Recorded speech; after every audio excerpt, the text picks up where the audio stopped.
We're beginning chapter 31, The King and I.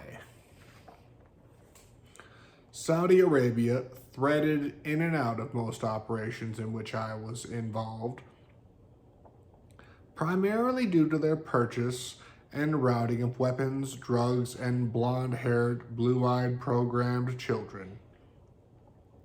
According to George Bush's claims, Saudi Arabia was in essence a controlled financial arm of the United States.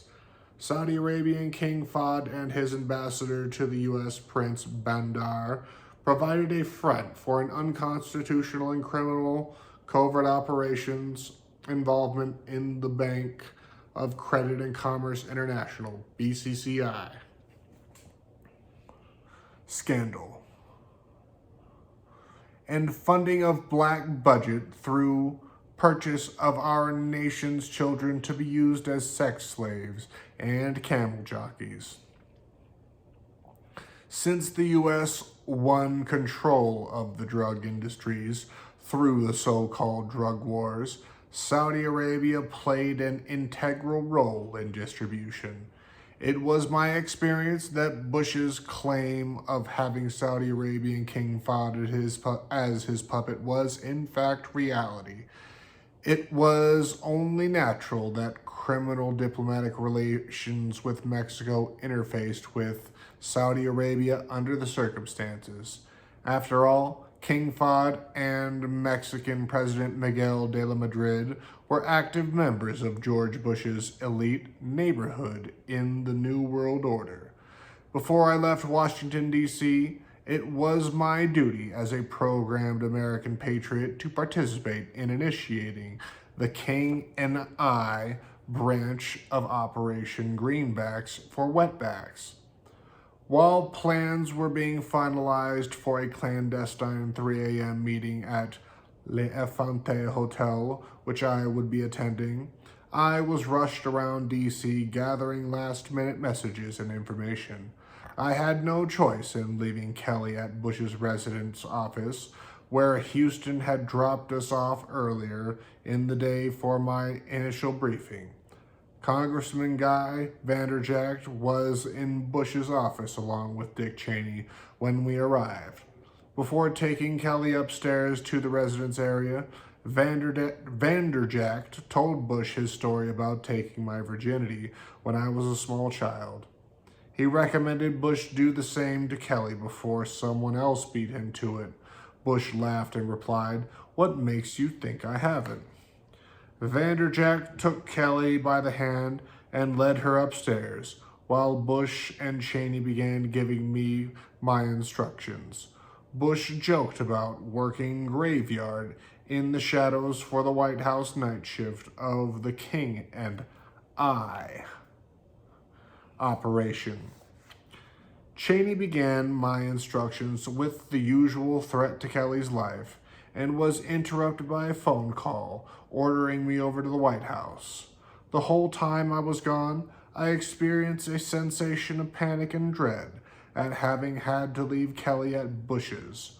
Although I could not think to reason, the Shasta experience had left me with an incomprehensible subconscious fear for Kelly's life that was compounded by Cheney's most recent threats.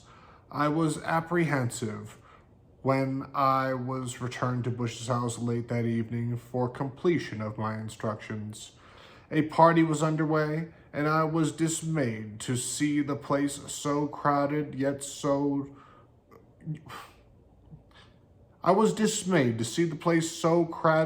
devoid of children. Why did I say devoid? Void of children. As I made my way through the crowd, Cheney saw me and started across the room towards me. I spotted Vanderjagt nearby, who had been drinking excessively, and anxiously asked him where Kelly was. He said, "Upstairs sleeping. George is expecting you." I wanted desperately to go to Kelly, but Cheney, who was drunk as usual, had reached me by that time. "Walk this way," Cheney slurred. He imitated the Oz Scarecrow's walk as he led me through the middle of the crowd to Bush's office. Bush was busy behind his desk, and his tension was apparent. He said, "Phil Habib is doing a number on His Highness's Fod's head. I want you to do a number on his dick." "Please," Dick Cheney groaned at the term. "That means give him a royal fucking. Wear him out. You're going on a magic carpet ride tonight, little genie.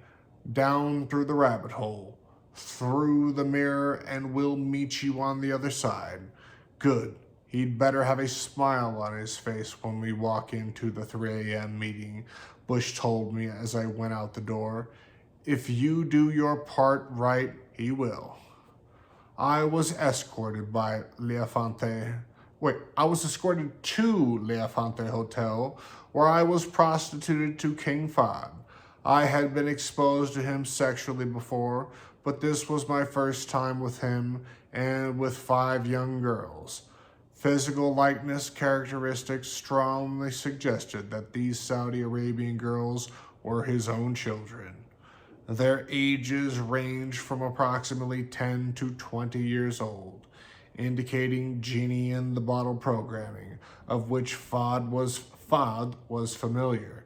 I bowed and said, "Your wish is my command." Fahad's first wish was for information, which I told him I would deliver later at the meeting. Fahd disrobed, and his girls removed my dress. Then they prepared me as ordered by washing me with their tongues, while the youngest briefly performed oral sex on him. The girls were ordered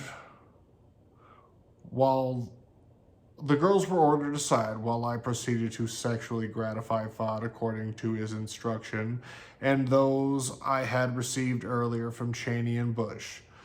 When I finished doing my part in the name of diplomatic relations, Habib was at the door to escort me out.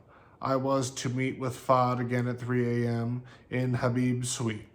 As I stepped out the door, Habib was impatiently hopping up and down like he was energized from cocaine.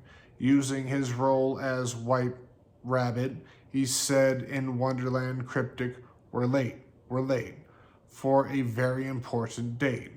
He led me downstairs to the entrance of the hotel, where Bush and Cheney had just walked in, looking ridiculously conspicuous in their trench coats.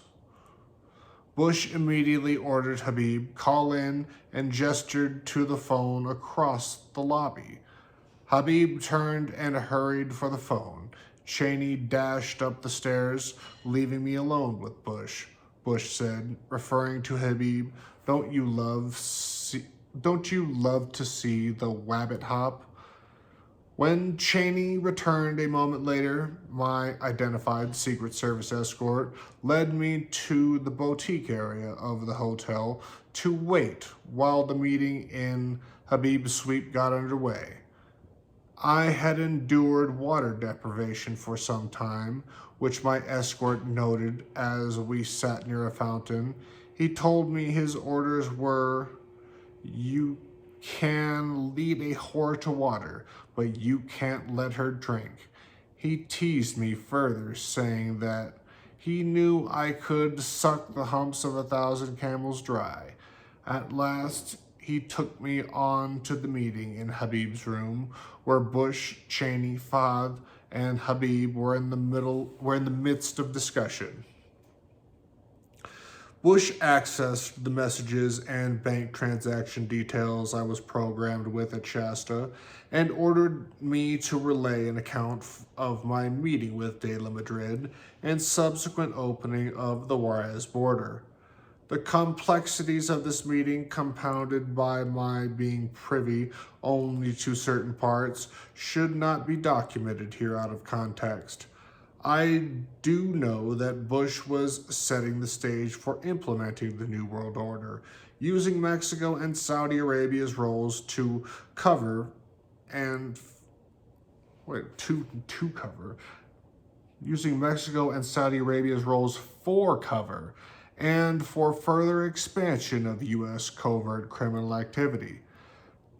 This included the arming of Iraq with weapons of chemical warfare capabilities. The message Reagan had me programmed with earlier that day was further evidence of this. I delivered Reagan's message to King Fahd as ordered. Greetings to Fahd from President Reagan.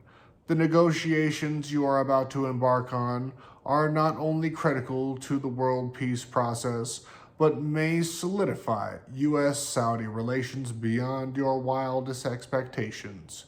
You have my word that what appears to be the building up of forces in Iraq is but a mirage in the whirlwind. And when this operation is complete and the dust finally settles, you will see that the sands have shifted in time, running out on our adversaries and shifting all power and control to our unified effort. United we stand to conquer all in the name of world peace and world order, and I am confident that together we cannot fail. The more Saddam destroys is that much less for us to do and deal with when we implement the order. In the meantime, we all have much to gain and not a moment to lose. It was raining by the time I was escorted back to Bush's residence, where Houston was waiting to take Kelly and me back to Tennessee. That's all I'm doing of this today. I can only do so much of this book.